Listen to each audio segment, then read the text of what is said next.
Bom, agora a gente vai conversar com a doutora Daniela Salomão, que é coordenadora do Sistema Nacional de Transplantes do Ministério da Saúde. Ela já está a postos e vai poder esclarecer muitas dessas dúvidas que surgiram aí nas redes sociais agora. Muito boa tarde, doutora Daniela Salomão. Boa tarde, Sônia. Obrigada pelo convite. É um prazer estar aqui hoje no seu programa, podendo esclarecer dúvidas e conversar sobre um tema para mim tão importante, tão querido, que é o Programa Brasileiro de Doação e Transplante. Exatamente. Obrigada por ter atendido aí ao nosso apelo, porque as dúvidas são muitas e principalmente essa polêmica de furar fila, de quem tem dinheiro é privilegiado, quem não tem vai morrer sem conseguir um transplante. Como é que a senhora pode posicionar isso para o grande público do nosso país? O Sistema Brasileiro de Transplantes, ele é coordenado a nível central pelo Ministério da Saúde. Sim. E nos estados, cada estado tem uma coordenação. Então, a gente faz uma rede aí muito capilarizada, tratando o assunto doação e transplante. Sim. Todo mundo utiliza o mesmo sistema, é um sistema seguro e auditável, e não é um sistema público que gera a lista do SUS e um sistema que gera a lista do privado. O sistema é único. Todos os pacientes brasileiros entram na lista por critérios técnicos e são ranqueados por critérios de gravidade ou de similaridade com aquela doação que ocorreu naquele momento. Então, é um sistema muito dinâmico. Ele muda o tempo inteiro, com novos pacientes entrando, pacientes sendo transplantados. É o dia a dia que a gente trabalha, tentando atender cada vez mais essa demanda de pacientes que entram na nossa lista. Certo. Uma dúvida também que se tem, doutora, é a seguinte: cada estado fica com os corações que são doados no próprio estado, ou então o coração vai ser aí sondado em todos os estados, em todos aqueles que estão precisando? Como é que funciona isso? Então, o sistema de doação, ele funciona primeiramente no estado. E por que isso? Porque o nosso país é continental. Sim. Se a gente fosse ranquear o paciente pelo país, a gente ia perder minutos preciosos de vida daquele órgão. Então, primeiramente, e sempre que possível, o órgão permanece no estado.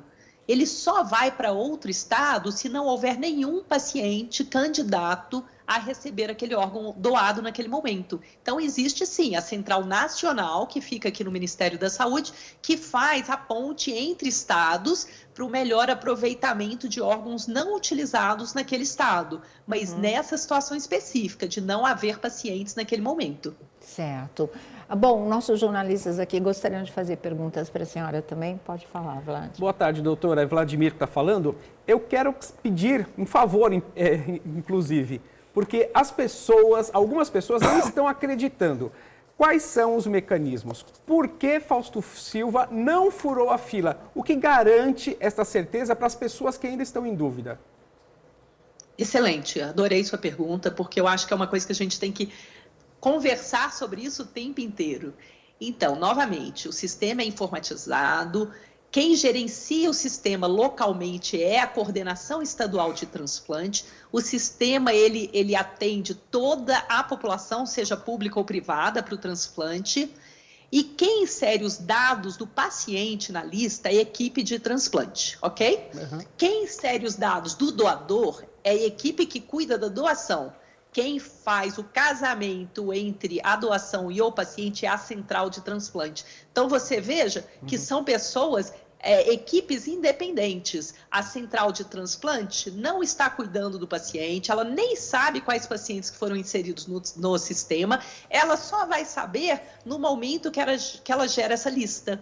Então, a lista é gerada por um sistema que é totalmente isento de contato pessoal com as pontas. Ele não sabe quem está na lista para transplante, ele não sabe quem é o doador, as características do doador que vão ser inseridas no sistema. Então, acho que isso dá credibilidade ao sistema e mais, o sistema ele é auditável. Sim. Então, quem trabalha na Central Estadual de Transplante é submetido a qualquer tipo de auditoria em qualquer momento. O sistema consegue pontualmente enxergar cada movimento feito pelo plantonista naquele dia, de inserção de dados, tudo isso é possível de ser rastreado. Ótimo, fala, Lubião. Doutora, talvez a gente tenha um dos sistemas para transplantados mais seguros, né? Podemos dizer mais seguros do mundo, inclusive com essa automatização que cruza esses dados.